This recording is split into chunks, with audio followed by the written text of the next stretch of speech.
You're not well read if you're not reading diversely. Do you like this?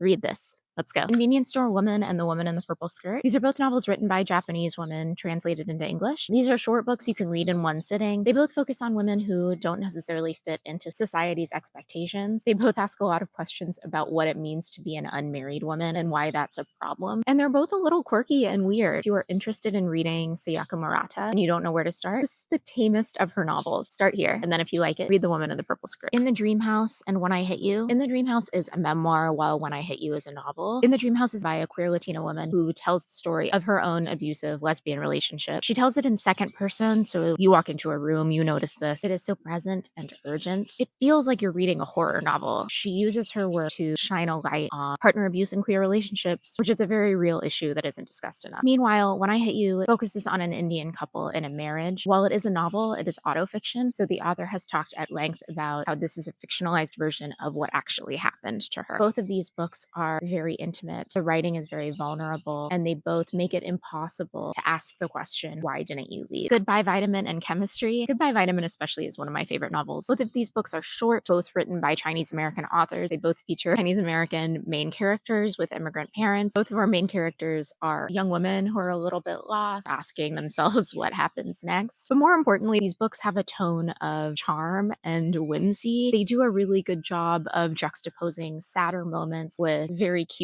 moments of levity. I love the way these books are written. If you love whimsy, you have to read these. Fairtown and Small Ceremonies. Now, both of these books have pretty similar premises. They are both about small town high school hockey teams where this community is very focused on hockey. Fairtown is in Sweden, where Small Ceremonies is set in Canada. Small Ceremonies mostly focuses on Indigenous characters. Both books are very atmospheric, create a very strong sense of place. They both focus on young masculinity and violence. While Beartown is a little bit more emotionally evocative, Small Ceremonies is a little grittier. I would say Small Ceremonies is kind of a mix of Beartown and There There by Tommy Orange. Educated and How to Say Babylon. Both of these books are memoirs. Educated follows a young white woman, parents who follow a form of radical Mormonism. Her childhood is very unsettling and unstable. How to Say Babylon follows a young black woman with a father who's practicing Rastafarianism. I didn't know much about Rastafarianism prior to reading this book. Like many religions, it can be practiced in a way that is helpful and it can be practiced in a way that is harmful. And Sinclair's father leaned more towards the misogynistic side, unfortunately. Both of these books are extremely vulnerable. You feel like you were living through this adolescence with these women. How to Say Babylon was one of my favorite books that I read last year. The writing is beautiful. Sinclair is a poet, and you can tell. Let me know if you agree with these read-alikes. If you don't agree with these read-alikes, follow me for more diverse book recs.